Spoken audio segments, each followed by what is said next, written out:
বাংলা মদের দাম এবার কমে যাবে, আমাদের বিয়ারের ব্যবসা বেড়ে যাবে, কারণ গরমের চাপ এবারে বেড়ে গেছে। আর দাঁড়া শালা, বিয়ার নিয়ে অত মাতামাতি করার কিচ্ছু নেই। গরম পড়তে না পড়তেই আমাদের বাংলা মদের কাস্টমার কেমন যেন দিন দিন কমে গেছে।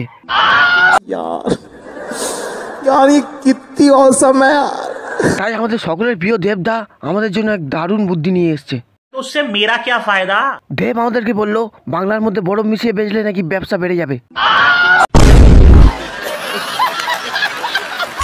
আমি জোর গলায় বলছি, একদিন এই বাংলা মদ সারা বছর রাজত্ব করবে। আচ্ছা আরে শালা, তোর জ্বালায় তো আমাদের বিয়ারের দোকান বন্ধ করতে হবে দেখছি।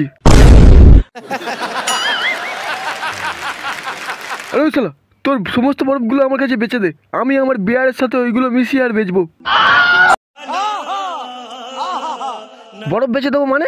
এ কি মামার বাড়ি আবদার পেয়েছো নাকি? আমার দোকান থেকে তোমার কিছু ছেলেপুলে ধার করে বাংলা মদ কিনে এনেছিল, সেই টাকাটা আমাকে জব করে দিয়ে দাও। মিস্টার মদন দা, টাকাটা জব করে তুলে নাও তো, টাকাটায় স্যানিটাইজার লাগিয়ে তারপর গুনবো। আরে ও বাংলা খোর দাদা, সরি, ও বাংলা কোম্পানির মালিক দাদা, তোমার বাংলা ফ্যাক্টরিটা আমার কাছে বেচে দাও।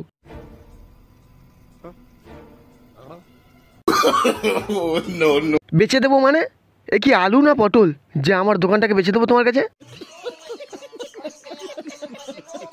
বাংলা কোম্পানির মালিক আমি, 25-26 হাজার টাকা দিলেও আমি আমার দোকানকে বেচবো না। আমাদের মনে হয় বাংলা খাওয়াটাই উচিত। বাহ, আমি তো এরকম একটা বাংলা দোকানদারকে খুঁজছিলাম। ও ভাই, মারো মুঝে, মারো মারো মুঝে, মারো মারো। আজ থেকে বাংলা মদ আর বিয়ার মদ একসাথে বিক্রি হবে, দরকার হয় বাংলা মদ বিয়ারের সাথে মিশিয়ে বেচবো।